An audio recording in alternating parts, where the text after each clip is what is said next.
जय कि घर में नहीं जामे, पहले स्नान करें। अब कन्हैया धीरे धीरे समय व्यतीत हो गया, कन्हैया अब दोनों पैरों से चलने लगे।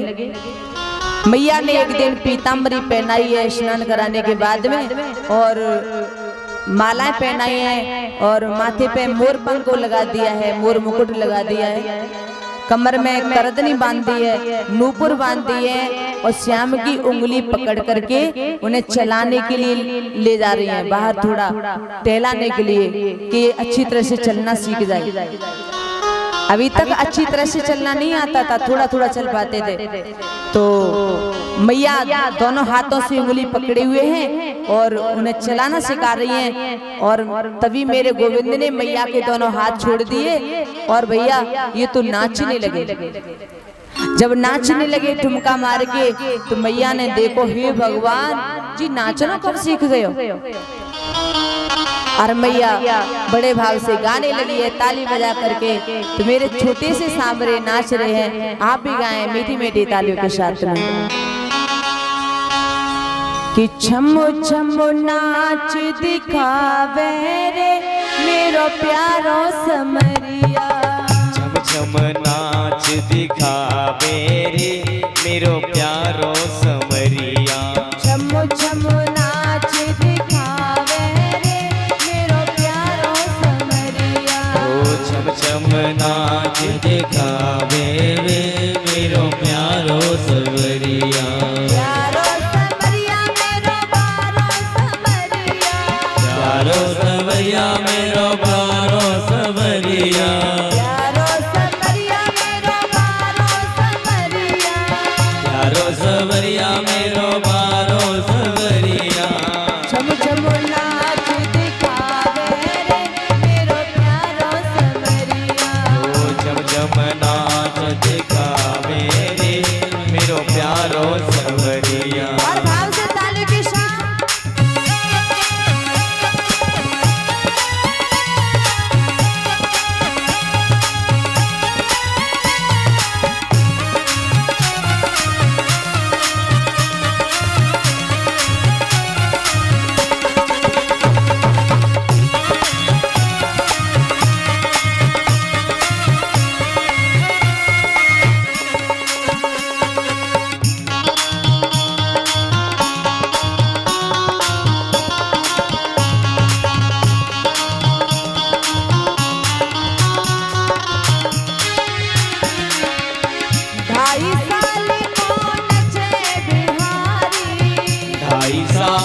कौन जे बिहारी, यशोदा मात बजावे तारी, यशोदा मात बजावे तारी, 2.5 साल कौन जे बिहारी, 2.5 साल कौन जे बिहारी, यशोदा मात बजावे तारी, यशोदा मात बजावे तारी,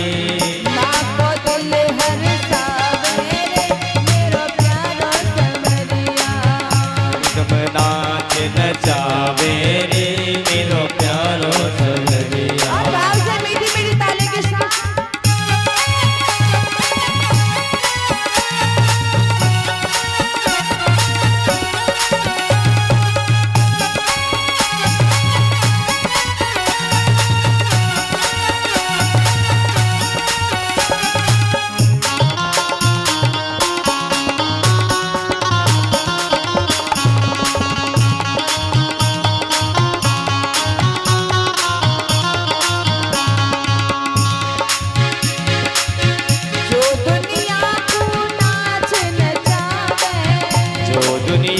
को नाच नचावे, बापू मैया आज नचावे, बापू मैया आज नचावे, दुनिया को नाच नचावे, जो दुनिया को नाच नचावे, बापू मैया आज नचावे, बापू मैया आज नचावे, भक्ति को सुख पावे रे मेरो प्यारो समरिया, भक्ति को सुख पावे रे मेरो प्यारो समरिया, छमो छमो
नचो गिरधारी। सखिया देख रही सब सारी, सखिया देख रही सब सारी। ऐसो नाच नचो गिरधारी, ऐसो नाच नचो गिरधारी। सखिया देख रही सब सारी, सखिया देख रही सब सारी। सब नाच मन भावे मेरो प्यारो समरिया, श्याम नाच मन भावे रे मेरो प्यारो सवरिया। प्यारो समरिया मेरो प्यारो समरिया, प्यारो सवरिया मेरो प्यारो सवरिया। प्यारो समरिया मेरो प्यारो समरिया, प्यारो सवरिया मेरो प्यारो कन्हैया। चम चम नाच दिखावे रे मेरो प्यारो समरिया, चम नाच दिखावे रे मेरो प्यारो सवरिया। चम नाच दिखावे रे मेरो प्यारो सवरिया। चम नाच दिखावे रे मेरो प्यारो सवरिया।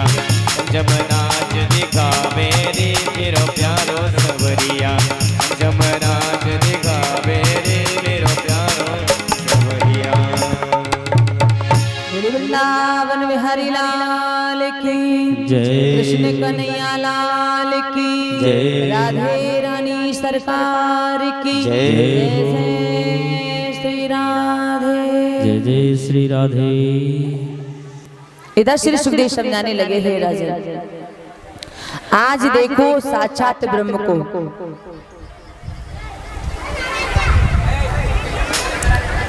जो सारे संसार को नाच नचाता है, और आज वो यशोदा मैया के आंगन में नाच रहा है।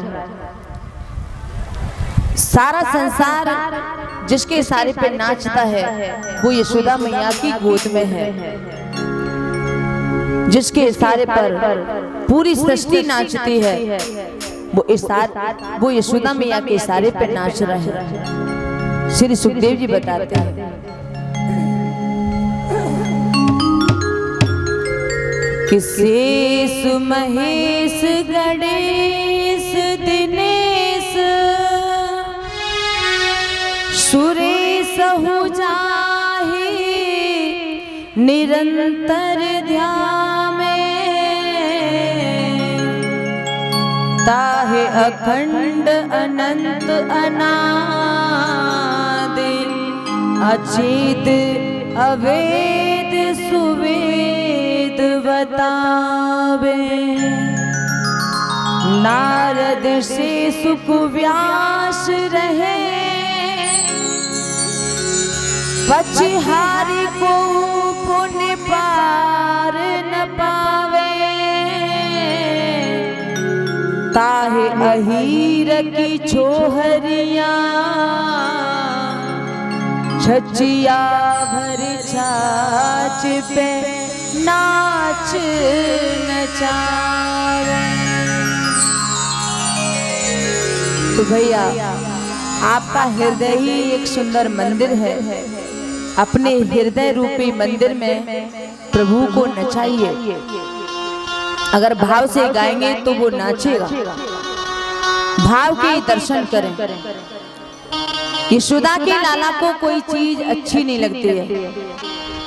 मैया दुसारा उड़ाती है तो नहीं उड़ते हैं, उन्हें तो काली कमरिया ही अच्छी लगती है।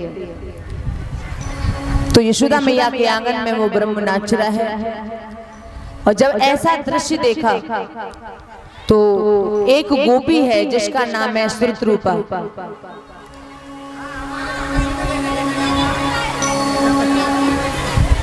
भैया कौन सी पंचायत हो रही है यहाँ पे भैया?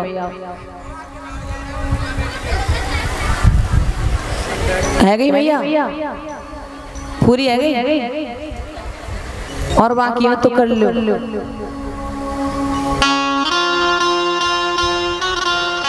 जो जरूरी बात है वह पहले करो, क्योंकि कथा तो होती रहती है।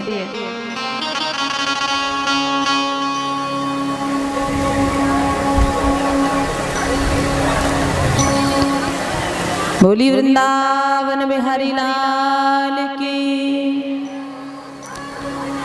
और जिन्हें जिन्हें बात करनी होए तो हाथ उठाए दियो, मैं बंद जा करूंगी, आप बातें कर लियो, ठीक है? और नहीं भैया शांति से कथा सुनो।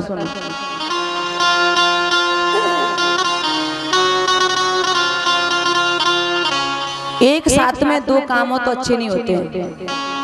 आपकी बात भी होती रहे, मेरी कथा भी चलती रहे, तो भैया हमें पता चलनी चाहिए कौन सी जरूरी बात चल रही है, तो बता दियो, ठीक है? अब इधर श्री सुखदेव समझाने लगे, हे राजन,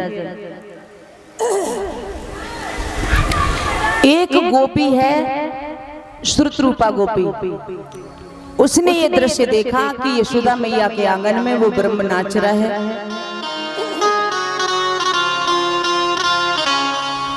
रुनक जुनक उनकी पायल बज रही है, और जैसे ही गोविंद को नाचते देखा है तो उस गोपी का मन मयूर नाचने लगा। वो गोपी दौड़ते दौड़ते भागते भागते अपनी सखियों के पास में आई है, जहां अन्य गोपियां बैठी हुई थी उनके पास में आई, और बड़ी जोर जोर से हंस रही है, खुश हो रही है। तो उन गोपियों ने पूछा कि तुझे ऐसा क्या मिल गया जो तू इतना खुश हो रही है? तो गोपियों ने बताया है, उस गोपी ने बताया उन गोपियों को, श्रृणुमखि कौतुक में कम नंद निकेतांगड़ मया दृष्टम गोधूल दूसरितांगः नृत्यत वेदांत सिद्धांतः। वो गोपी कहने लगे कि मैंने आज एक विचित्र दृश्य देखा। गोपियां बोली, क्या देखा? तो उस गोपी ने कहा कि वो गाय की धूल से दूसरित अंग वाला वेदांत प्रतिपाद्य आज यशोदा मैया के आंगन में नृत्य कर रहा है। जब ये बात सुनी तो सभी गोपियों के नेत्र नम हो गए हैं, और गोपियों ने मन में सोचा कि हमें भी गोविंद के दर्शन करने हैं। यशोदा मैया बड़ी भाग्य वाली हैं जो कि उनके यहाँ पर गोविंद नृत्य कर रहे हैं। यशोदा मैया को उनकी बाल लीला देखने का सौभाग्य मिल रहा है, तो हमें भी कृष्ण का दर्शन करना चाहिए। अब दर्शन करने के लिए कैसे जाएं? घर में सासू जी हैं और सासू जी कहीं जाने नहीं देती हैं। तो देखो पहले के जमाने में हमारी जो सासू माँ होती थी बड़ी खतरनाक हुआ करते थे। अब तो बड़ी अच्छी होती है, लेकिन पहले के जमाने में बड़ी खतरनाक हुआ करते थे। खुद सब जगह चली जाती थी, लेकिन बहुओं को कहीं नहीं जाने देती थी। पहले कहा करते थे हमारे बड़े बूढ़े कि सास वही है जो बहू को सांस ना लेने दे, उसे कहते हैं सास। अब तो भैया आज के जमाने में तो सास बेचारी हो गई है, अब वो बात नहीं है। तो उस समय की बात है कि गोपियों ने कहा कि हमारी जो सासू माँ है हमें तो जाने नहीं देगी, तो कुछ करना चाहिए, कोई बहाना बनाए, क्योंकि कृष्ण का दर्शन करना है। देखे बिन काना जब मन नहीं माना, और आज इन आंखों से ब्रह्म पहचाना है। कृष्ण पद कमलों में मन को लगाना है, और गोपियों का ताना ये उलाना तो बहाना है। गोपियों ने सोचा कि कोई उलाना बनाए, कोई बहाना बनाए जिससे कृष्ण का दर्शन हो जाए। और उलाना कैसे बनाए? तो सासू जी तो गई है मंदिर पूजा करने के लिए, और तब तक गोपियों ने घर में किसी ने 4 मटकी फोड़ी, किसी ने 2 मटकी फोड़ी, किसी ने 10 मटकी फोड़ी। सभी गोपियों ने सलाह बना ली और सभी ने मटकी फोड़ फोड़ के डाल दी। और जब मटकी फोड़ फोड़ के डाल दी तो सासू माँ आई मंदिर से लौट गई, और जब मंदिर से लौट के आई घर में देखा मटकी फूटी पड़ी है। तो सासू माँ ने पूछा बहुओं से, अरे बहू ये मटकी किसने तोड़ी? तो बहुओं ने बताया कि वो नंद के लाला आए थे, मटकी तोड़ के चले गए। जब ये सुना तो सासू माँ कहने लगी, अच्छा वह नंद के छोरा की इतनी हिम्मत कि मटकी तोड़ गए। फिर बहू से कही, बहू देख मैं जाऊंगी तो सही नहीं पड़ेगी, बात बढ़ जाएगी, तो तुम चली जाओ, जाकर के शिकायत करके आओ यशोदा से, उलाना दे करके आओ। तो भैया ब्रज की जो नई नई बहू है, तो ब्रज का एक रिवाज है कि ब्रज में नई बहुओं को 1-2 साल तक तो पर्दे में रहना पड़ता है, घूंघट लगाना पड़ता है। तो सभी बहुएं लंबे लंबे घूंघट लगा के और अपने अपने घर से निकल पड़ी, उलाना देने जा रही है।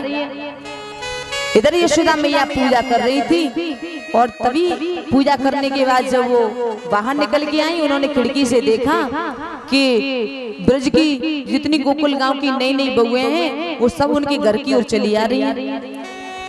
ऐसा देखा तो यशोदा मैया सोचने लगी कि आज ये नई नई बहुएं मेरे घर क्यों आ रही हैं? मेरे घर कोई पूजा तो है नहीं, सत्यनारायण की कथा तो है नहीं, भैया सैकड़ों गोपियां इकट्ठी होके आ रही हैं, तो नई बहुएं आए तो अचम्मा तो होता ही है। यशोदा मैया नीचे उतर के आई, तब तक चौक में सभी गोपियां आ गई। मैया बोली, कहो बहुओं कैसे आना हुआ?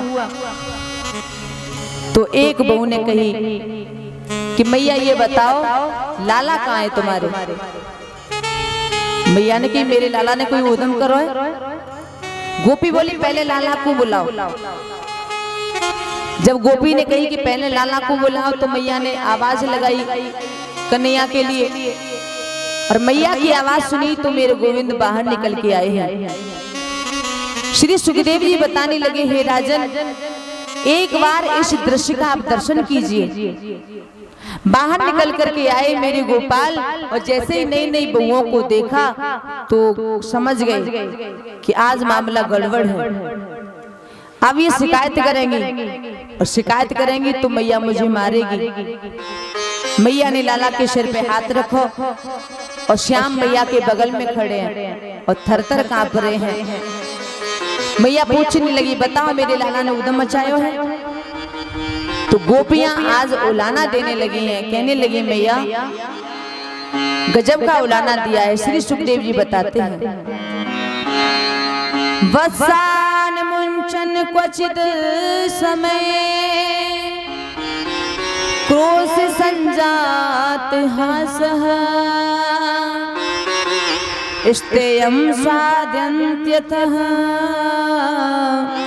धदिपयः कल्पिते स्तेययोगेः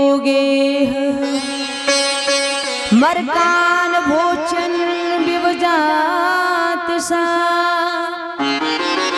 चैनत भाण्डं भिनन्ति द्रव्यालावे सग्रह कुपितो या तुपुक्रोश्यति तुका। गोपियां उलाना दे रही हैं कि आपके जो लाला है ना, ये हमारे बछड़ों को छोड़ करके और भाग जावे। मैया ने कही कि बछड़ों को छोड़ के भाग जाए तो जी तो तुम्हारा काम ही करे।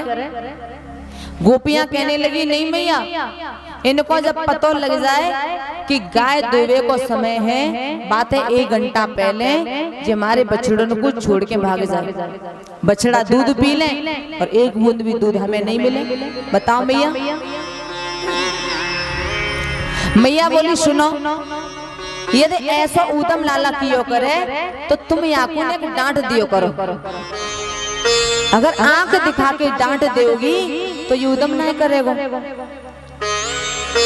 गोपी बोली, यदि हम आंख दिखा करके लाला को डांटें तो हमको देख करके ये खिलखिला के हंस जाए। अब यशोदा रानी इनकी हंसी देख करके हमारी सारी गुस्सा ठंडी है जाए। मैया बोली, तो अब मैं क्या करूं बताओ। गोपियां कहने लगी, तो जाको मतलब तुम्हारो लाला चोरी करेगो। मैया बोली मेरो लाला चोरी, अरे जी छोटो सो लाला जी चोरी करवो का जाने। गोपियां कहने लगी अरे तुम्हारो जी लाला छोटो घर में ही दिखाई देता है, बाहर जब निकलते हैं ना तो फिर आप देखो। मैया कहने लगी अगर ये चोरी करता है तो आप थोड़ा सा राजी से माखन मिश्री दे दिया करो तो फिर चोरी नहीं करेगा। गोपियां कहने लगी मैया ये भी करके देख लिया। जब राजी से माखन दियो तो कहने लगे हमें राजी को अच्छो ही ना लगे, हमें तो चोरी को ही मीठो लगे। अब बताओ मैया चोरी करके माखन ले जाता है, मैया बोली तुझे शर्म नहीं आती है?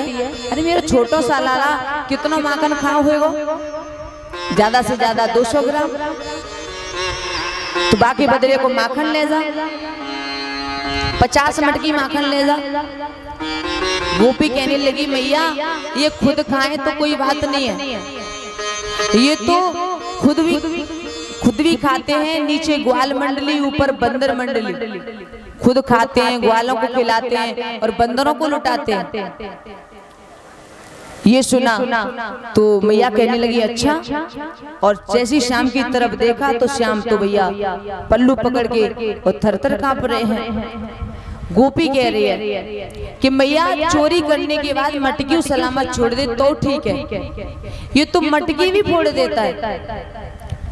ये सुना तो मैया कहने लगी 2.5 साल को कन्हैया है तो तुम ऐसा करो अपनी मटकी को ऊपर लटका दियो करो, थोड़ा ऊंचे पे रखो तो इसका हाथ नहीं पहुंचेगा तो चोरी नहीं कर पाएगा।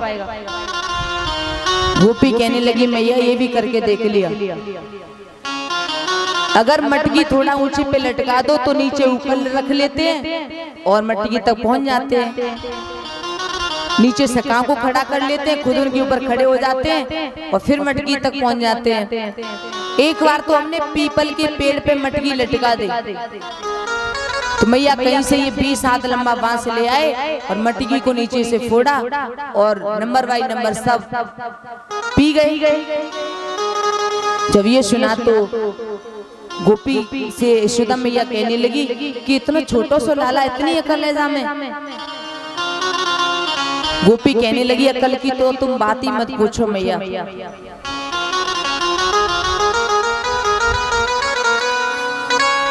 ये छोटे घर में ही नजर आते हैं।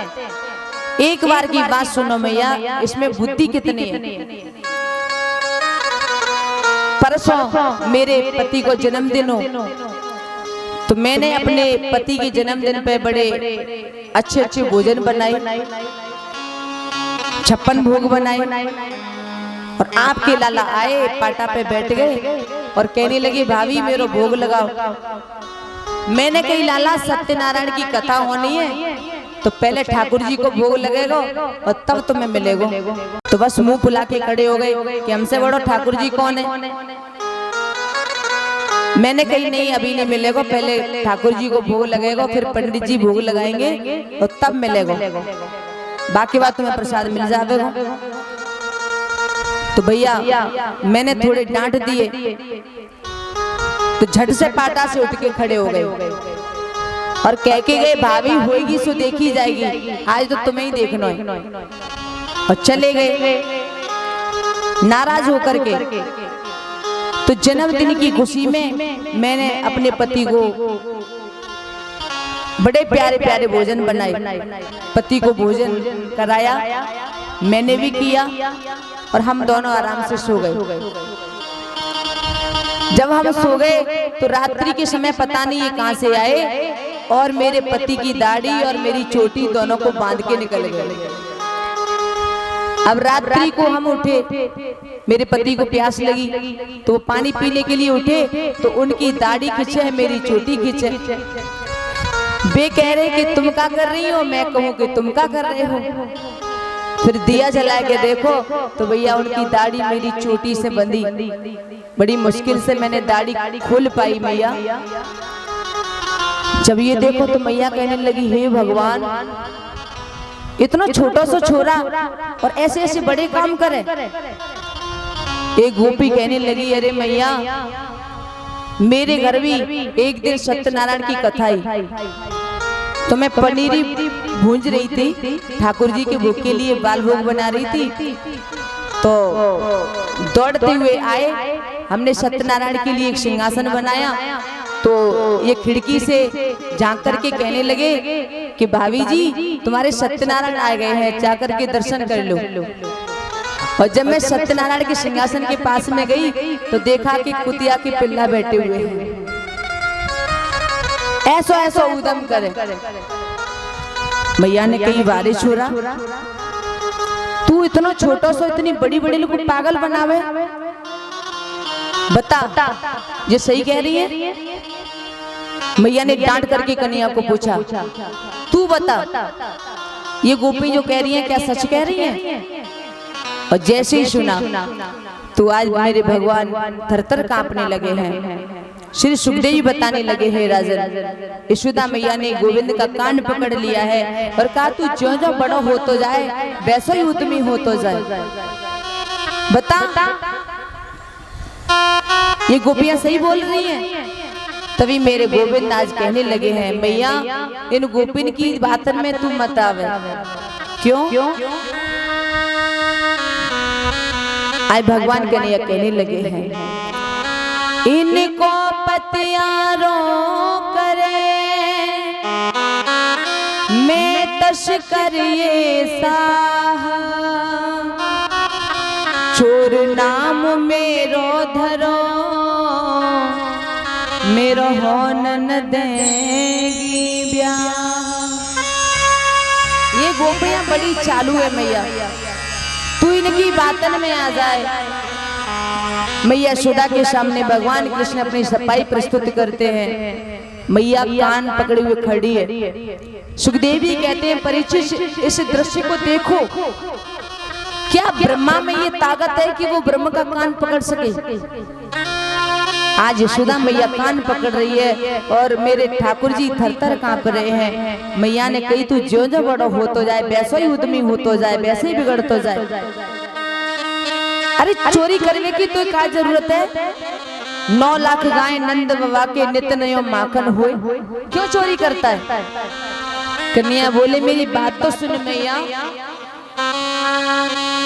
कि हे मैया ग्वालिनिया मोई दोष लगाती है, मेरी पकड़ कलाई को घर में ले जाती है, मेरी पकड़ कलाई को घर में ले जाती है, मेरी पकड़ कलाई को घर में ले जाती है। हे मैया ग्वालिनिया कोई दोष लगाती है, हे मैया ग्वालिनिया वही दोष लगाती है, मेरी पकड़ कलाई को घर में ले जाती है, मेरी पकड़ कलाई को घर में ले जाती है।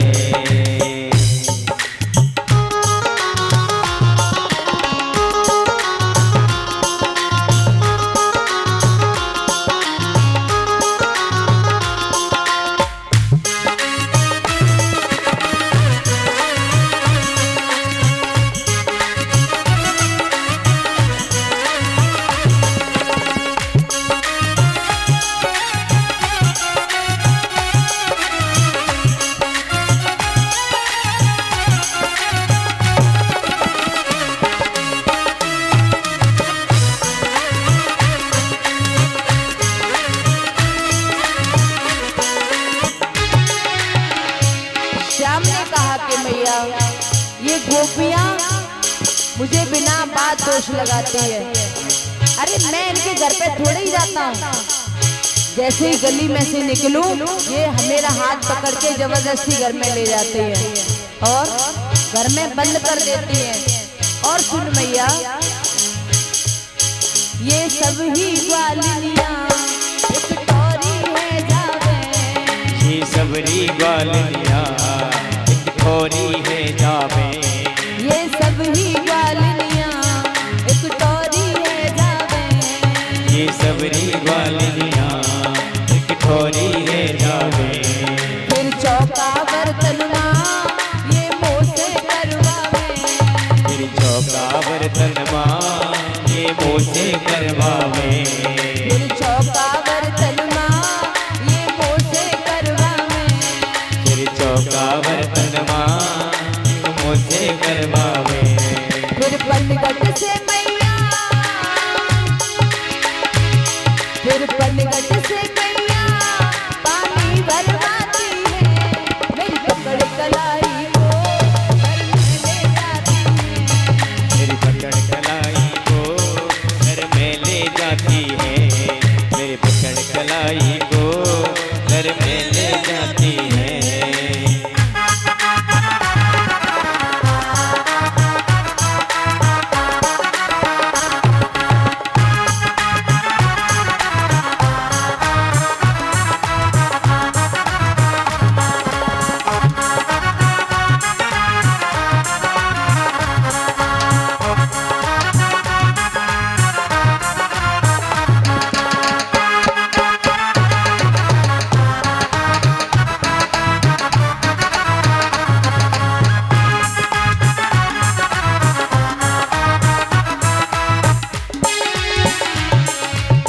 भगवान आंखों में आंसू भर लाए।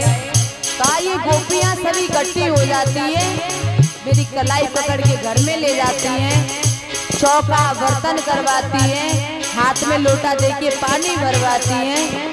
और तू बड़ी भोली है मैया, तू इनकी बातों में आ जाती है। और कहा ये गैया धोती माँ, ये गैया धोती माँ मोए बछड़ा पकड़ावे। मोहे बछड़ा पकड़ावे।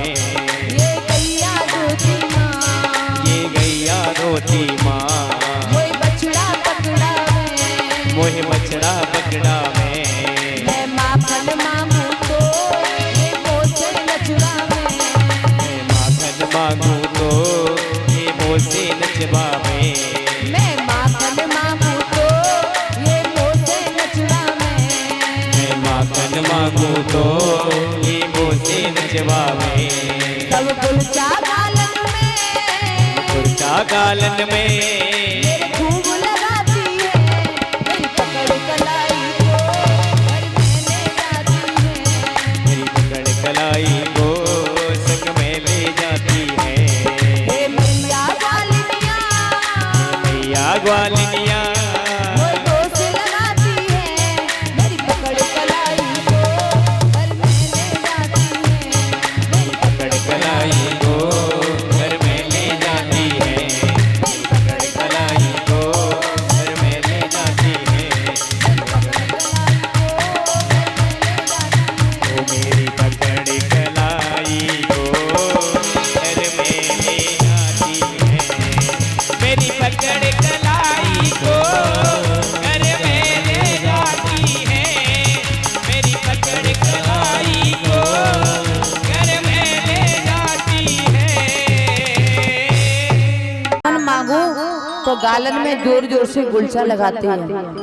इन सब ने गुलचा मार मार के मेरे गाल कितने लाल कर दिए हैं। और मैया ये गोपी जबरदस्ती मेरे मुंह पे माखन लगा देती हैं और फिर चोर चोर करके मेरी बदनामी करती हैं। और मैया तू बड़ी भोली है, इनकी बातों में आ जाती है। मैया कहने लगी आज के बाद अगर तैने उधम कियो तो तेरी बहुत पिटाई करूंगी। कन्हैया कहने लगे ठीक है मैया।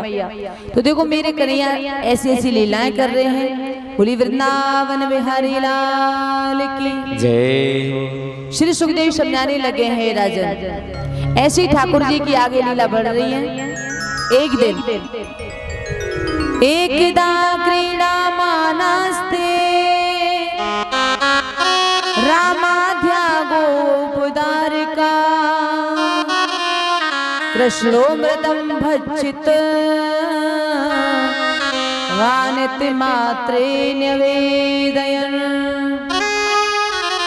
मेरे प्रभु बड़ी लीला कर रहे हैं, बड़ी बड़ी लीला कर देते हैं, लेकिन बच्चे की तरह किसी को पता नहीं चलने देते हैं। बच्चों के खेल की तरह बड़ी बड़ी लीलाओं को भक्तों के सामने करते चले जा रहे हैं। आज मेरी गोपाल ने सोचा, देखो वैसे शास्त्रों में ब्रज की महिमा का बहुत वर्णन किया गया है। संत महात्मा अमलात्मा मुनि ब्रज के रज की गान करते हैं कि रमण रेत लेट्यो नहीं, कियो न जमुना पान, रे मन तू समझो नहीं, ब्रज को तत्व महान। जो रमण रेती में नहीं लेटा हो, यमुना जल का जिसने पान ना किया हो, वो ब्रज के तत्व का महत्व नहीं समझ सकता और ब्रज में रहने का उसका कोई फायदा भी नहीं है। एक दिन भगवान कन्हैया ग्वालों के साथ खेलते खेलते ब्रह्मांड घाट पे चले गए और ब्रह्मांड घाट पे मिट्टी के मकान बना बना के खेलने लगे। अभी कृष्ण की उम्र है 3.5 साल की, तो मिट्टी के मकान बना बना के खेल रहे थे और तभी मेरे गोपाल ने एक मिट्टी का डेला लिया और अपने मुंह में धर लिया। जैसे ही मिट्टी का डेला मुंह में रखा है मेरे गोविंद ने, एक ग्वाल ने देख लिया तो वो सखा दौड़ा दौड़ा यशोदा मैया के पास में आया, मैया लाला ने मिट्टी खाई है, मैया लाला ने मिट्टी खाई है। यशोदा मैया ने सुनी, यशोदा मैया दौड़ती हुई आई, आकर के कन्हैया का कान पकड़ लिया, छड़ी दिखा करके कहने लगी, क्यों रे? कस्मान मृदम मंदात्मन भवान भक्षित वानरः, वदन्ति ताव काव्य होते, कुमारास्ते योग्रजो अप्ययम्।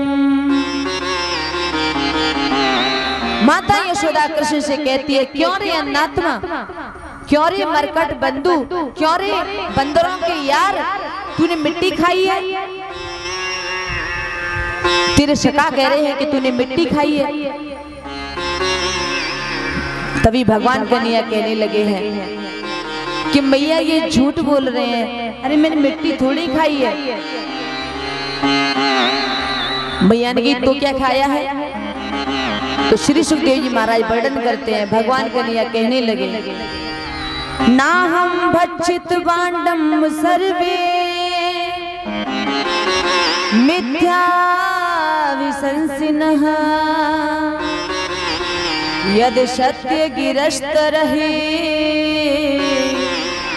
समक्षमुपश्यमे मुखम। श्याम ने कहा कि मैया मैंने मिट्टी नहीं खाई है, ये सब ब्रजवासी झूठ बोल रहे हैं, और अगर तो विश्वास नहीं हो तो मेरे मुंह में देख ले। तभी भगवान का सकाता मधुमंगल वो कहने लगा, लाला तू बड़ो चालू है, अरे वो अब मुंह में थोड़ी है, वो तो पेट में चली गई। मैया ने कही नहीं, थोड़ी तो लगी होगी, चल मुंह खोल के दिखा। श्री सुखदेव जी बताने लगे, हे राजन, जब मैया ने कही कि अपना मुंह खोल के दिखा, मेरे गोपाल ने अपना छोटा सा मुखारविंद खोल दिया है, और जैसे ही मुखारविंद को खोल के दिखाया तो सज्जनों संपूर्ण ब्रह्मांड मेरे कन्हैया के मुंह में दिखाई देने लगा है। पूरा ब्रह्मांड उसके मुंह में दिखाई देने लगा। पूरे ब्रह्मांड में जो 14 लोक हैं कृष्ण के मुंह में वो भी दिखाई दे रहे हैं। मृत्यु लोक में 9 प्रकार के वर्ष हैं वो भी दिखाई दे रहे हैं। 84 कोष का ब्रज मंडल है वो भी कृष्ण के मुंह में दिखाई दे रहा है। नंद रानी का जो महल है वो भी कृष्ण के मुंह में दिखाई दे रहा है। और मैया जो कान पकड़ के खड़ी है कन्हैया का, वो भी कृष्ण के मुंह में दिखाई दे रहा है। जैसे ये सब देखा तो मैया देखती ही रही, उसकी आंखें फटी की फटी रह गई और मन में सोच रही, हे भगवान, मैं कोई सपना देख रही हूँ या फिर ये कोई देवता की माया है या मेरी बुद्धि खराब हो गई है। फिर थोड़ी देर में विचार आया, ना मेरी बुद्धि खराब है ना देवता की जी कोई माया है, मेरा जो लाला है ना जी मोह भगवान देखे। मुझे ऐसा लग रहा हो कि जी भगवान है, कोई साधारण नहीं है। अब मैया कहने लगी, हे भगवान मुझे माफ कर दियो, मैंने तुम्हारे कान पकड़ के बड़ी गलती कर दी, अब कभी कान नहीं पकड़ूंगी। कन्हैया सोचने लगे मैया भगवान न मान ले कहीं, अगर भगवान मान लिया तो अलमारी में बिठा देगी। उसी समय मेरे प्रभु ने अपनी वैष्णवी माया को आदेश दे दिया कि जो भी मेरी माँ ने देखा है वो सब कुछ भूल जाए, भुला दो इन्हें। जैसे ही भगवान का आदेश हुआ उसी समय योग माया ने मैया को सब कुछ भुला दिया। अब मैया कहने लगी, लाला तेरे मुंह में मैंने कछु देखो। कन्हैया कहने लगे, नहीं मैया तेने कछु ना देखो। श्री सुखदेव जी बताने लगे, हे राजन यही मेरे कृष्ण का अद्भुत चरित्र है, ये सब प्रेम लीला है, बिना प्रेम रीझे नहीं नटवर नंद किशोर। आप कितना भी यज्ञ करिए, आप कितना भी अनुष्ठान कीजिए, आप कितनी भी तपस्या कीजिए, लेकिन जब तक आपके मन में प्रेम नहीं आएगा तब तक गोविंद नहीं रीझेगा। अगर आपके हृदय में प्रेम है तो आपको मेरा गोविंद अवश्य मिल जाएगा। तो माता यशोदा बड़ी परम भक्त हैं भगवान की, और इसीलिए मेरा गोविंद यशोदा मैया के घर पे पुत्र बन करके आया। इनके मन में अगर प्रेम नहीं होता तो इन्हें भगवान मिलते क्या? एक आकर्षण होता है प्रेम का, एक विशेष अनुरक्ति होती है प्रेम की, और प्रेम जब दुनिया जीवन में आ जाता है तो सारी दुनिया फीकी लगने लगती है। यशोदा के घर में सैकड़ों दास दासियां हैं, घर में 9 लाख गैयां हैं, और 9 लाख गैयों के लिए क्या 4-5 हजार नौकर नहीं होंगे? यशोदा मैया की जो हवेली है वो 85 चौक बने हुए हैं, और 85 जो चौक हैं वो इतने बड़े बड़े चौक हैं कि एक चौक में 10,000 गैयां आ जाती हैं, इतने बड़े बड़े चौक हैं। लेकिन फिर भी यशोदा मैया कन्हैया की सेवा किसी नौकर से नहीं करवाती हैं, अपने हाथों से करती हैं।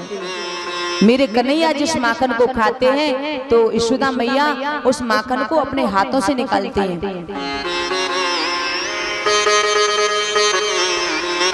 और जिन बच्चों को माँ का प्यार मिलता है वो बच्चे आगे चलकर के बड़े संस्कारवान बनते हैं। माताओं को चाहिए कि बच्चों को अपना दूध पिलाएं। आजकल समाज में एक बड़ी कुरीति आ गई है कि बच्चा जन्म लेता है तो आजकल की ज्यादातर माताएं अपना दूध नहीं पिलाती हैं बच्चे को। बच्चा पैदा हुआ, बोतल लगा दी मुंह से, तो बचपन से ही वो बोतल पकड़ना सीख जाता है, और फिर वो दूसरी बारी बोतल पकड़ लेता है। तो माताओं को चाहिए कि बच्चे को अपना दूध पिलाएं, क्योंकि माँ का दूध बच्चे के लिए अमृत होता है। जिस बच्चे को माँ का दूध पीने के लिए मिलता है उसकी आगे चल करके कभी नजर कम नहीं होती, और जिन बच्चों को माँ का दूध नहीं मिलता 4-5 साल पे चश्मा लग जाता है। माँ के दूध में जो ताकत है वो और किसी दूध में नहीं है। माँ के दूध से ही बच्चा सुसंस्कारित होता है। इसलिए माताओं को चाहिए कि अपना दूध अपने बच्चे को पिलाएं, उसे शुभ संस्कारित बनाएं, सुंदर दीक्षा दें, सुंदर शिक्षा दें। तो यशोदा मैया कन्हैया की देखभाल खुद करती हैं, किसी नौकर से नहीं करवाती हैं। एक दिन मैया ने कन्हैया को दूध पिलाया, शाम के समय दूध पिला करके सुला दिया, और रात्रि को सो गए हमारे ठाकुर जी, और सुबह उठे हैं मैया दही बिलो रही हैं, और दही बिलोते समय उन्हें एक ही बात याद है कि जल्दी जल्दी दही बिलो लूं, माखन निकाल लूं, कन्हैया जाग जाएगा, और जागेगा तो जागते ही माखन चाहिए, माखन मांगेगा। तो देखो मनसा वाचा कर्मणा 3 प्रकार की भक्ति होती है, और यशोदा मैया हाथों से दही बिलो रही है, कन्हैया के लिए माखन निकाल रही है, तो हाथों से सेवा हो रही है, मन में सोच रही है कि कन्हैया जागेगा तो माखन मांगेगा, और मुंह से भगवान का कीर्तन भी करती जा रही है।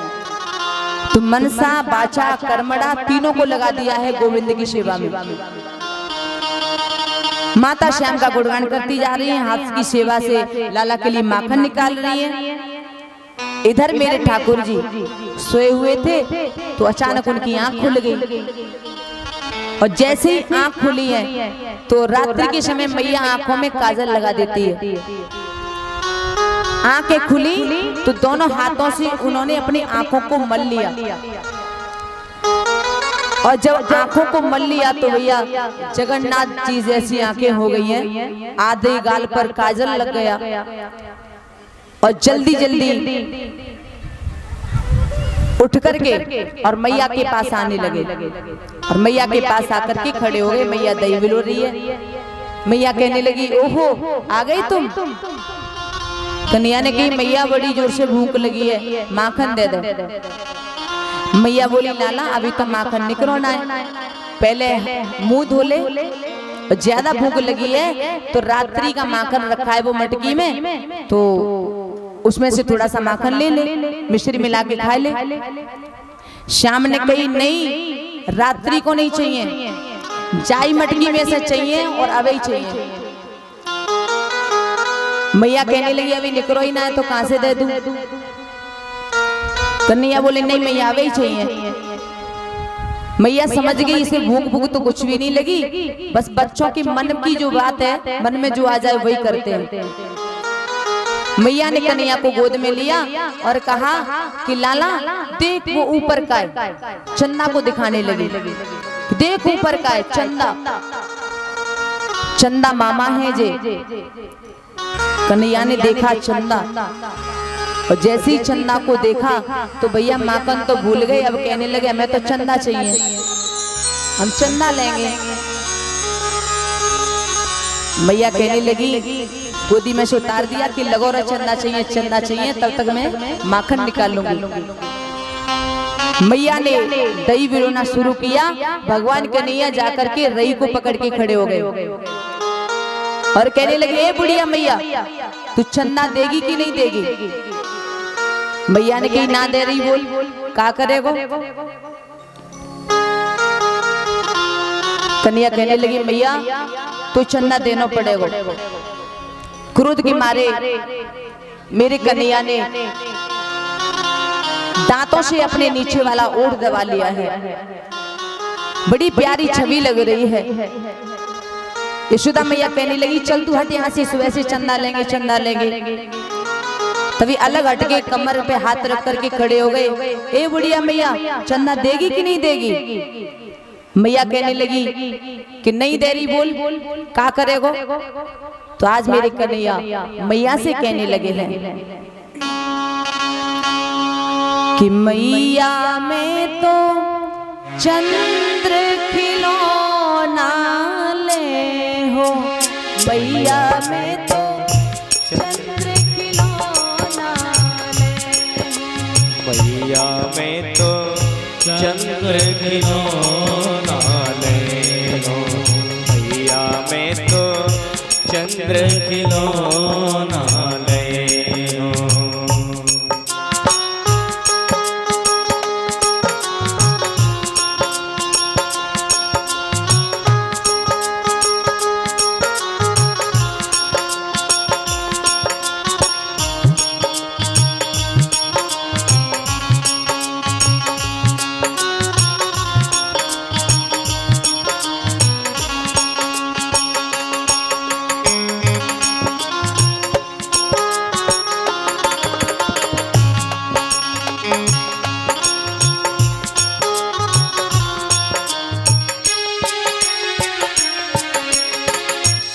नाराज है, बोले मैया मैं तो चंदा लेके ही रहूंगा, चंदा से ही खेलूंगा।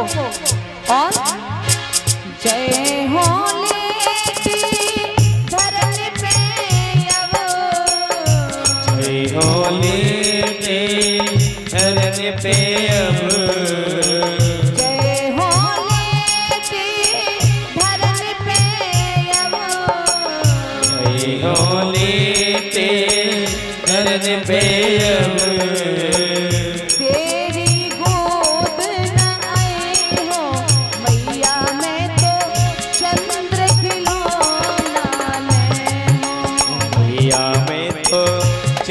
चंद्र खिलौना नैनो, मैया मैं तो चंद्र खिलौना नैनो।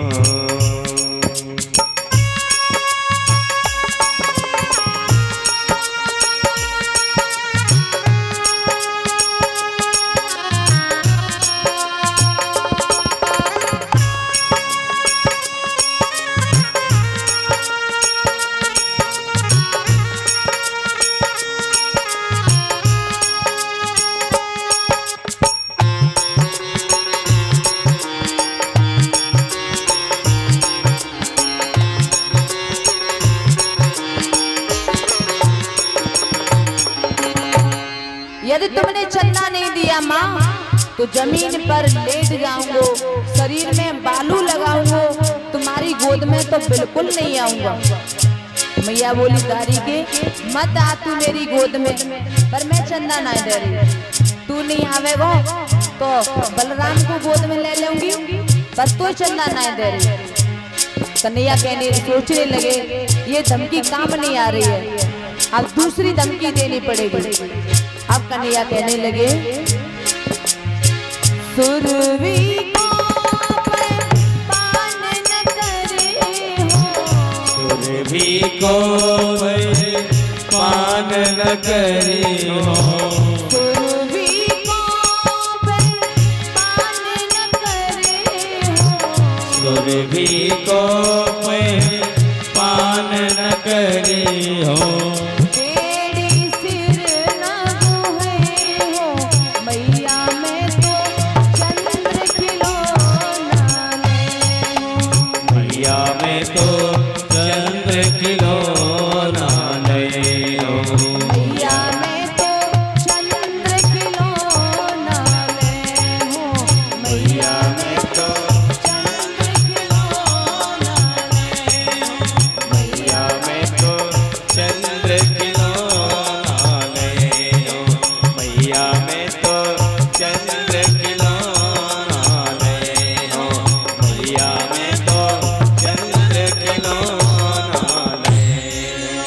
श्याम कहने लगे यदि तुम चंदा ना दोगी तो सुरभि को दूध नहीं पीऊंगो, बालों में फूल नहीं लगाऊंगो। मैया बोली दारी के एक तो तू वैसे ही पतलो दुबलो है और सुरभि को दूध नहीं पिएगो तो तेरो पेट पीर से चिपक जावेगो और तू और दुबलो है जाएगो। तू कालो तो है ही लेला, तू सुंदर तो है ही ना, तेरी बेड़ी गूंथ के मैं सुंदर बनाए देऊं और तू बेड़ी ना गुथवावेगो तो मैं बलराम की गोद देऊंगी, मत आवे मेरी गोद में। भगवान ने देखा ये धमकी भी काम नहीं कर रही है। अब श्याम कहने लगे देख मैया अगर तू हमें चंदा ना दे रही तो अब की बार हम ऐसी बात कहेंगे कि तू चंदा देना ही पड़ेगा। यशोदा मैया कहने लगी तू सारी बात ने कह दे पर मैं चंदा नहीं दे रही, बता कौन सी बात कहनी है। भगवान कन्हैया कहने लगे मैया अगर तू चंदा नहीं देगी तो हम पूरे ब्रजवासियों की पंचायत बुलाएंगे और भरी पंचायत में कह देंगे कि हम नंद बाबा के पुत्र हैं, यशोदा के पुत्र नहीं है। अगर अपना पुत्र बनाना है तो चंदा दे दे और नहीं तो आज से हम तुम्हारे पुत्र नहीं और तुम हमारी माँ नहीं।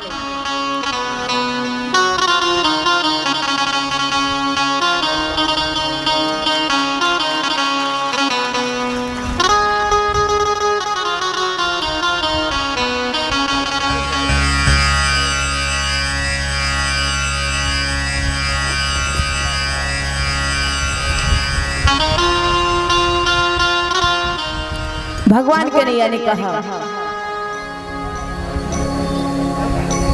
जब ये बात कही भगवान कन्हैया ने तो यशोदा मैया की आंखों में प्रेमाश्रु भर आए और कहने लगी कि तेरी कैसी तोतली और कितनी मीठी बाणी है, कहीं मेरी ही नजर ना लग जाए। दौड़ करके मैया ने लाला को अपनी गोद में ले लिया और गोद में बिठा लिया।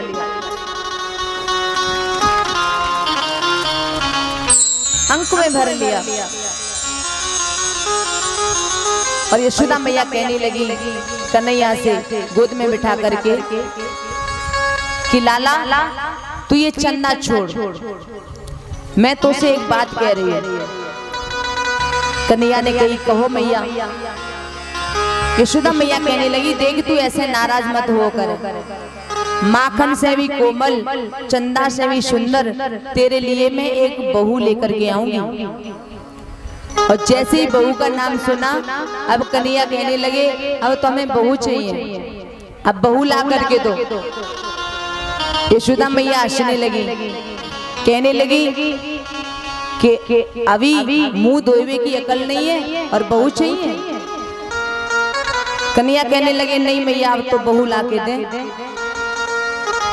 मैया ने कही तो पता है बहू कैसी होते हैं, बहू बहुत लंबी होते हैं, तू बड़ा छोटो सो है।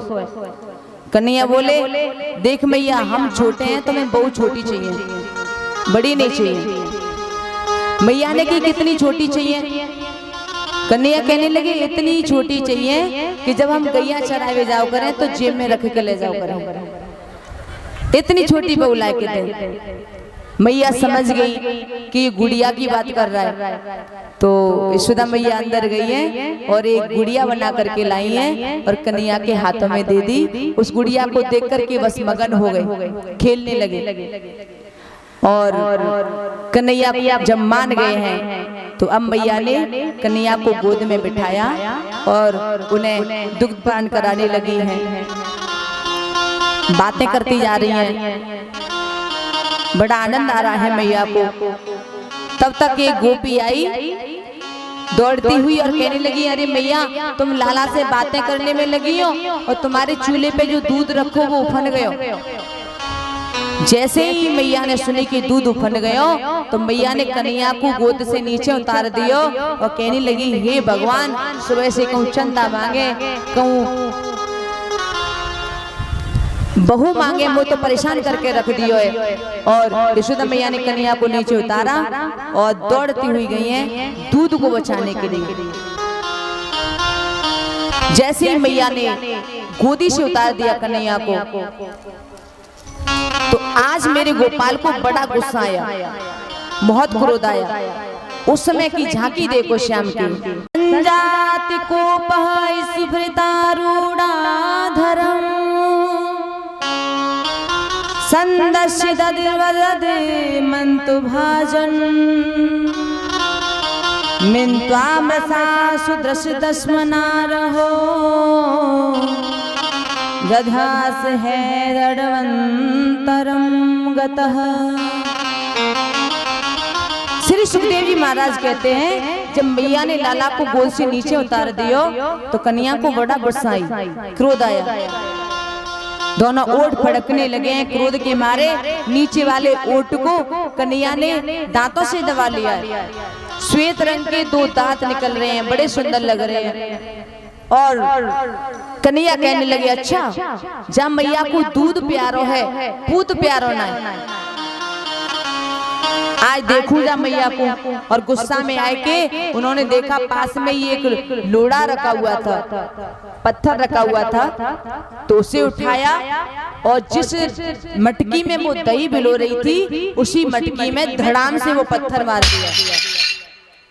जैसे ही पत्थर मारा तो मटकी फूट गई। और जब मटकी फूट गई, मटकी को फूटा देखा तो भैया बड़ी विचित्र लीला कर रहे हैं भगवान। मटकी को फूटा हुआ देख करके कन्हैया सोचने लगे ये तो सच में फूट गई। मैंने सोची खाली आवाज करेगी पर अब मैया नहीं छोड़ेगी। अब श्याम सोचने लगे क्या करें। विचार आया कि रोने लग जाऊं पहले। कुछ बच्चों का क्या होता है कि गलती हो जाए तो पहले से रोने लगते हैं, तो सोचा कि रो लूं। फिर मन में आया कि नहीं रोने से भी काम नहीं चलेगा, मैया बहुत गुस्सा में आ जाएगी क्योंकि ये दादी माँ के हाथ की मटकी है। अब कन्हैया ने सोचा कि अब यहाँ से निकल लो तो ही ठीक है। कन्हैया वहां से बाहर निकल करके आए। दूसरा जो चौक है गैयों वाला उधर चले गए हैं। और उखल पर खड़े हो गए। इधर मैया यशोदा दूध संभाल करके वापस लौट के आई हैं और जब वापस लौट के आई तो देखा कि मटकी फूटी पड़ी है, दही सारा फैल गया। मैया को बड़ी गुस्सा आई कि नेक गोद से उतार दियो तो जाने मटकी फोड़ दे, आज जाको नहीं छोड़ूंगी। अब मैया इधर उधर ढूंढने लगी। अब कन्हैया ने देखो मैया जाई चौक में आ रही है तो कन्हैया उखल से कूदे और कूद के भागने लगे। जब श्याम भागने लगे, आगे आगे श्याम, पीछे पीछे मैया दौड़ती हुई चली जा रही है। तो श्री सुखदेव जी कहते हैं कि देखिए जो निर्गुण ब्रह्म है उसे मैया दौड़ करके पकड़ना चाह रही है और वो निर्गुण ब्रह्म आज गोकुल की गलियों में दौड़ रहा है। श्री सुखदेव जी बताने लगे, हे राजन मैया बहुत भागी, फिर मैया थक गई है, थकान हो गई मैया को, तो मैया एक जगह बैठ गई और जब मैया बैठ गई तो श्याम खड़े हो गए और मैया कहने लगी कि लाला तू मेरे पास आ। कन्हैया खड़े हो गए और कहने लगे कि आ तो जाऊंगा पर ये बता तू मारेगी तो नहीं। मैया कहने लगी नहीं मारूंगी नहीं, तेरी पूजा करूंगी, आरती उतारूंगी, तू पास तो आ। भगवान कृष्ण दूरी खड़े हैं, उनको खड़ा हुआ देख करके मैया को मौका मिल गया और मैया अचानक भागी और दम से कन्हैया को पकड़ लिया और पकड़ के कहने लगी चल अब करूंगी तेरी पूजा।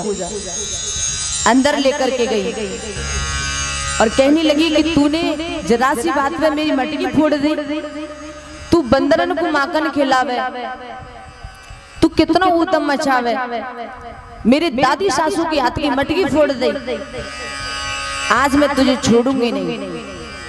और मैया रेशम की डोरी लेकर के आई है और कहने लगी तू जाई उकल पे खड़ो है कि बंदरन को माखन खिलाता है ना, तो इसी उकल से तुझे बांधूंगी। अब मैया रेशम की डोरी लाई है और जैसे ही श्याम को उकल से बांधने लगी तो श्री सुखदेव जी समझाते हैं कि हे राजा क्या कर रही है मैया। न चांतर्न बहेर्यस्या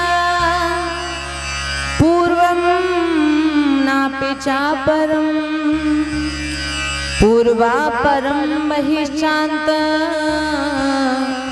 जगतो यो जगच्छयः। जिस परमात्मा के आदि का पता नहीं है, जिसके अंत का पता नहीं है, उस अधोक्षज श्री कृष्ण को यशोदा मैया अपना पुत्र मान रही हैं और उकल से बांध रही हैं जैसे किसी प्राकृतिक बच्चे को बांधते हैं, लेकिन रस्सी 2 अंगुल छोटी पड़ जाती है। मैया ने 20 हाथ रस्सी जोड़ ली फिर भी वो 2 अंगुल छोटी पड़ी। तो कितनी भी रस्सी जोड़ती है लेकिन वो 2 अंगुल कम पड़ जाती है। तो 2 ही अंगुल क्यों कम पड़ती है? क्योंकि 2 शक्ति है, एक का नाम है माधुर शक्ति और एक का नाम है ऐश्वर्य शक्ति। माधुर शक्ति कहती है ये गोपाल बन के आया है, मैं इसे बांध करके मानूंगी, और ऐश्वर्य शक्ति कहती है ये भगवान है, मैं इन्हें बंधने नहीं दूंगी। इन दोनों के आपस के झगड़े में रस्सी 2 अंगुल छोटी पड़ जाती है। कुछ संतों का ये भी मत है कि अदिति मैया स्वयं रस्सी बन के आई और कश्यप ऋषि स्वयं उखल बन करके आए। ये दोनों नहीं चाहते हैं कि हमारे बामन को कोई बांधे, इसीलिए रस्सी 2 अंगुल कम हो जाती है।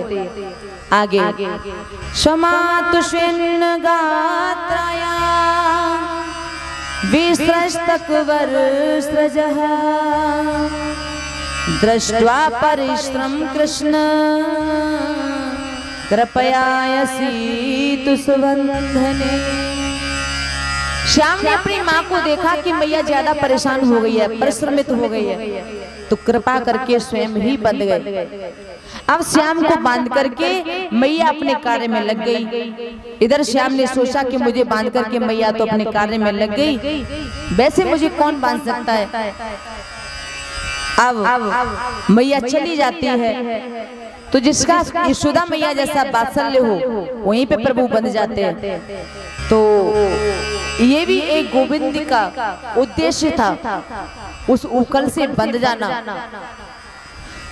तो यशोदा मैया के दरवाजे पे दो वृक्ष खड़े हुए हैं, यमलार्जुन के वृक्ष, अशोक के वृक्ष।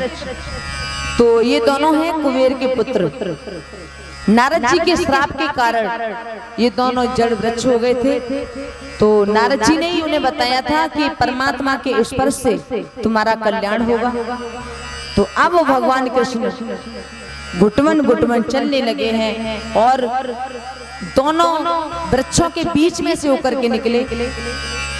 और जैसे ही बीच में से होकर के निकले हैं, ऊखल फंस गया है दोनों वृक्षों के बीच में।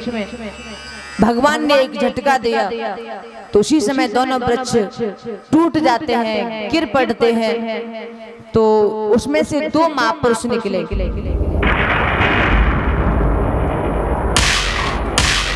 भगवान ने कहा कि कौन हो आप लोग?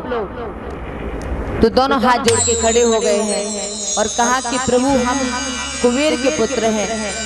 नारद जी के श्राप के कारण हम जड़ वृक्ष हो गए थे, लेकिन आज उनका श्राप वरदान मिल गया, जो कि परमात्मा का हमें स्पर्श मिल गया। इतना कहा और दोनों स्वर्ग को चले जाते हैं।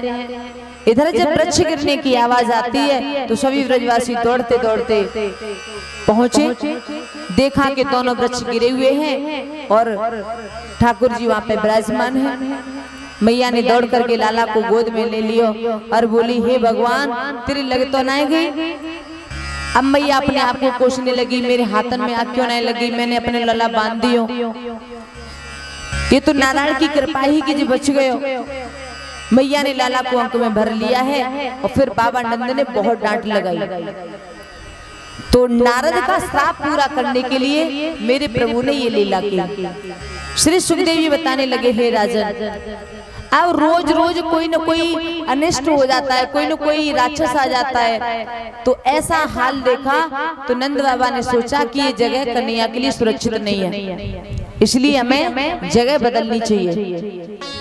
तो कन्हैया के लिए नंद राय जी ने गोकुल गांव को छोड़ दिया, वृंदावन में आकर के रहने लगे। तभी एक दिन कृष्ण बलराम दोनों भाई बोले कि मैया अब हम बड़े हो गए हैं तो हमें भी गैया चराने के लिए जाना चाहिए, आप हमें आज्ञा दे दो। कन्हैया ने जब आज्ञा मांगी तो मैया ने कही कि अभी तुम इतने बड़े नहीं हुए हो कि गैया को चरा करके लेके आओ, तुम अभी बछड़ों को ले जाओ, छोटे हो ना तो बछड़ों को ले जाया करो। तो भगवान कन्हैया और उनकी जितनी भी मंडली है, भगवान कन्हैया और बलराम जी और भी छोटी छोटी सखाएं, वो सभी बछड़े चराने के लिए जाने लगे। और जब बछड़े चराने के लिए गए हैं, वन में गए, पहला ही दिन था कि वहां बत्सासुर आ गया बछड़े का रूप बना करके। बछड़े का रूप बना के आया तो प्रभु ने उसका उद्धार किया। उसके बाद अघासुर आया, उसे भी मार डाला। फिर धनकासुर आया, प्रलम्बासुर आया, केसी आया, ये सभी कृष्ण को मारने के लिए आए, परंतु श्याम ने सभी को मार डाला है। अब एक दिन भगवान कन्हैया ग्वालों के साथ बछड़े चरा रहे थे तो उन्हें बड़ी जोर से भूख लगी। कन्हैया कहने लगे, चलो हम सभी भोजन करते हैं। तो भैया सभी सखा अपने घर से जो कुछ भी लाए थे वो सब कन्हैया को देने लगे। लाला मेरे घर का ये खा लो, लाला मेरे घर का ये खा लो। सभी अपने अपने घर का भोग खिला रहे हैं। और जब सभी सखाओं को खिलाते हुए देखा तो भगवान कन्हैया का एक सखा था मधुमंगल, जो बहुत गरीब घर का है। मधुमंगल ने देखा तो मधुमंगल सोचने लगा कि मेरे घर भी कुछ होता तो मैं भी कन्हैया को ऐसे ही लेकर के आता और अपने हाथों से इसे भोग लगाता। बहुत गरीब है मधुमंगल, जो पूर्णमासी पुरोहितानी है उन्हीं का पुत्र है। तो ऐसा भाव आया उस मधुमंगल के मन में। तो भगवान तो अंतर्यामी है, सब कुछ जानने वाले हैं। सभी सखाओं ने अपने अपने घर का भोग निकाल के रख दिया, कन्हैया ये खा लो ये खा लो। तभी मेरे गोपाल कहने लगे कि देखो सखाओ, आज हम किसी के घर का कुछ भी नहीं खाएंगे। कहा क्यों? कन्हैया ने कहा कि आज तो हम मधुमंगल के घर का कुछ खाएंगे। मधुमंगल तुम जाओ अपने घर से कुछ लेकर के आओ, आज जो तुम लाओगे मैं वही खाऊंगा। जब ये सुना कन्हैया ने कहा कि मधुमंगल के घर का खाऊंगा, तो मधुमंगल को इतनी खुशी हुई कि उस खुशी में वो ये भूल गया कि मेरे घर कुछ भी नहीं है। एकदम भागा वहां से, भागते हुए आया अपने घर अपनी माँ के पास में, और माँ से कहने लगा, माँ आज पता है कन्हैया ने कहा कि आज मैं मधुमंगल के घर का कुछ खाऊंगा, तो जल्दी से तू कुछ बना दे, मैं कन्हैया को लेकर के जाऊंगा। मैया ने कहा, लाला घर में तो कुछ है ही नहीं, तू क्या बना दूं? तू पहले से बता देता तो कुछ इंतजाम करती, अब घर में तो कुछ नहीं है। ऐसा करना, तू कन्हैया से कह देना कि कल मैं कुछ बना दूंगी, तू ले जाना। मधुमंगल कहने लगा, लेकिन कन्हैया तो भूखा बैठा है, उसने कहा है कि आज मैं मधुमंगल के घर का ही खाऊंगा, जो भी हो वो दे दे। मैया ने कहा, घर में और तो कुछ है नहीं, 2-3 दिन पहले मैंने कड़ी बनाई थी वो रखी है, ले जा। तो मटकी में कड़ी रखी हुई है, वो मटकी हाथ में दे दी मैया ने। अब मधुमंगल उस कड़ी को लेकर के जा रहा है, रास्ते में सोचता जा रहा है। उसने कड़ी को सूंघ करके देखा तो बड़ी खट्टी है, उसका मन खट्टा हो गया। सोचने लगा, इतनी खट्टी कड़ी मेरा गोविंद कैसे खाएगा? कितने सुंदर सुंदर पकवान खाता है, कितने भाव से सब लोग उसे मिठाई खिलाते हैं, और मैं कड़ी लेकर के जा रहा हूँ, इससे तो कन्हैया का मन खराब हो जाएगा।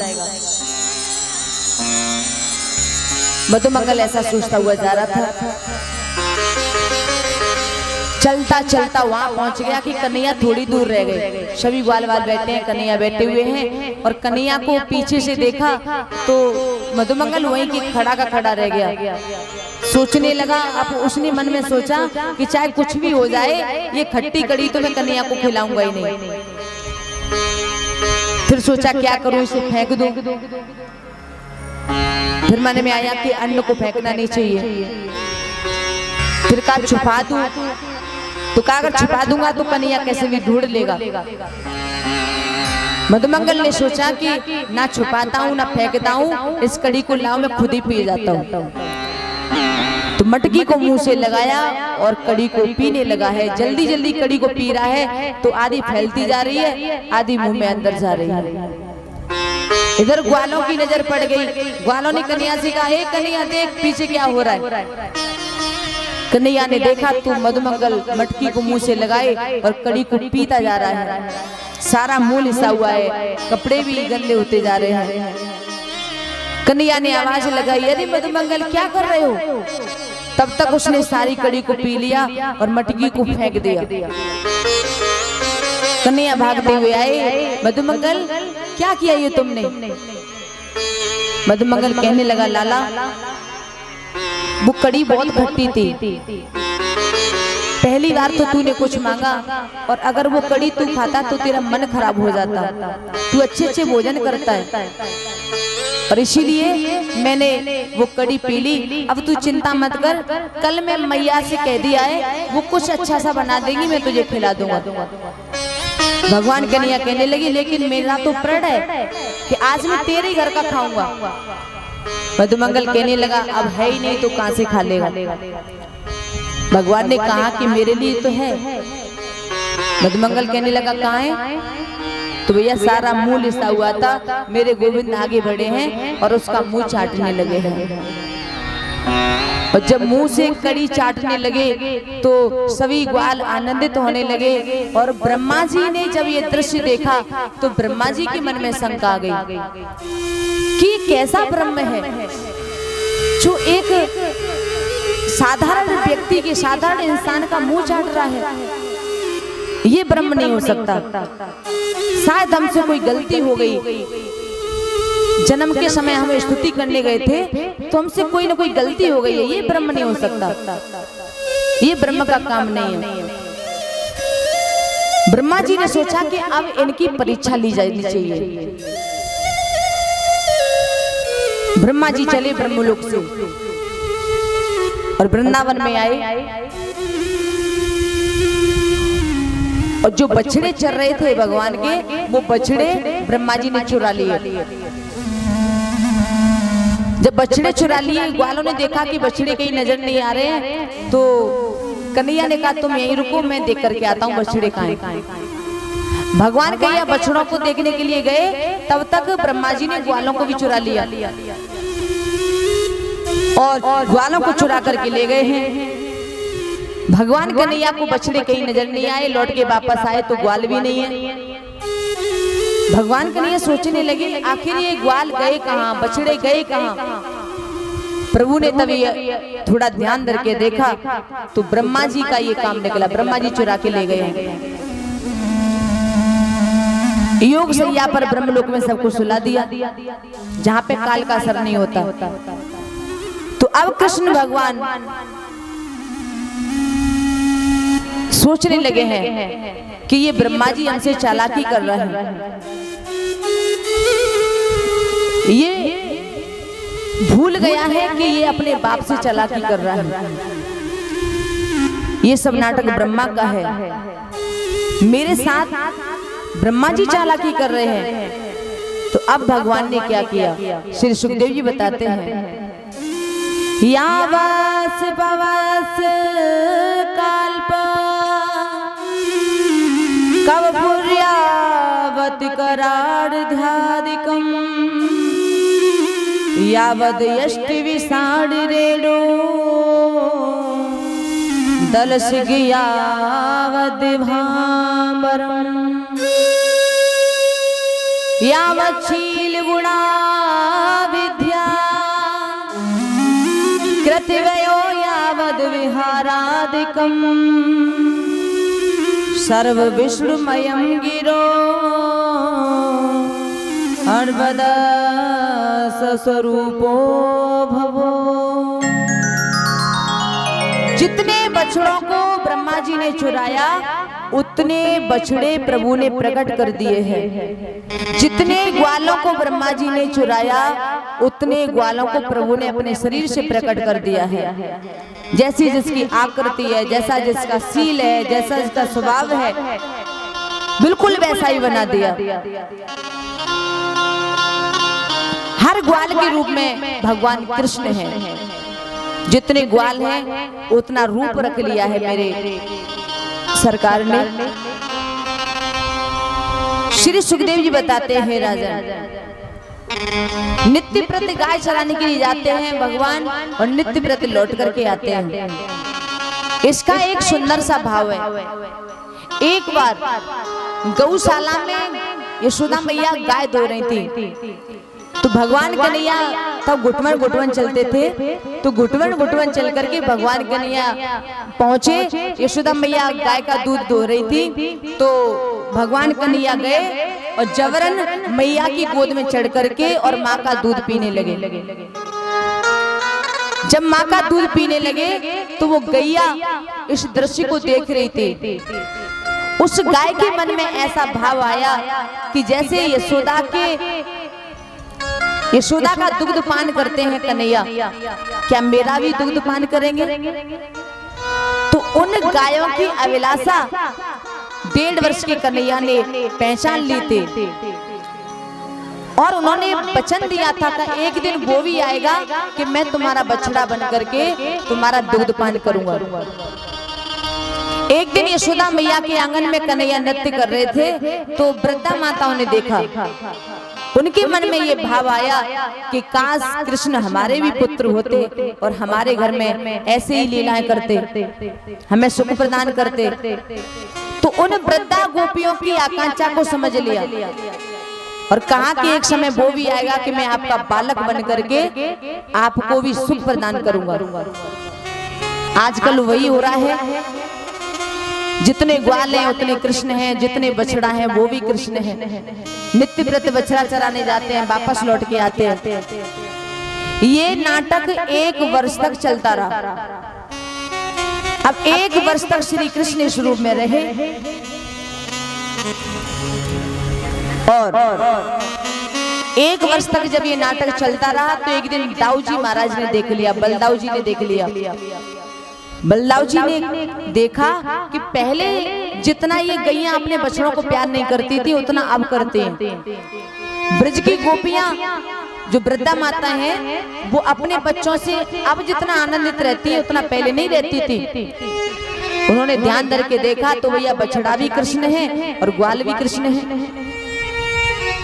ये देखा तो कन्हैया के पास में आए और कहा कि कन्हैया क्या ये सब?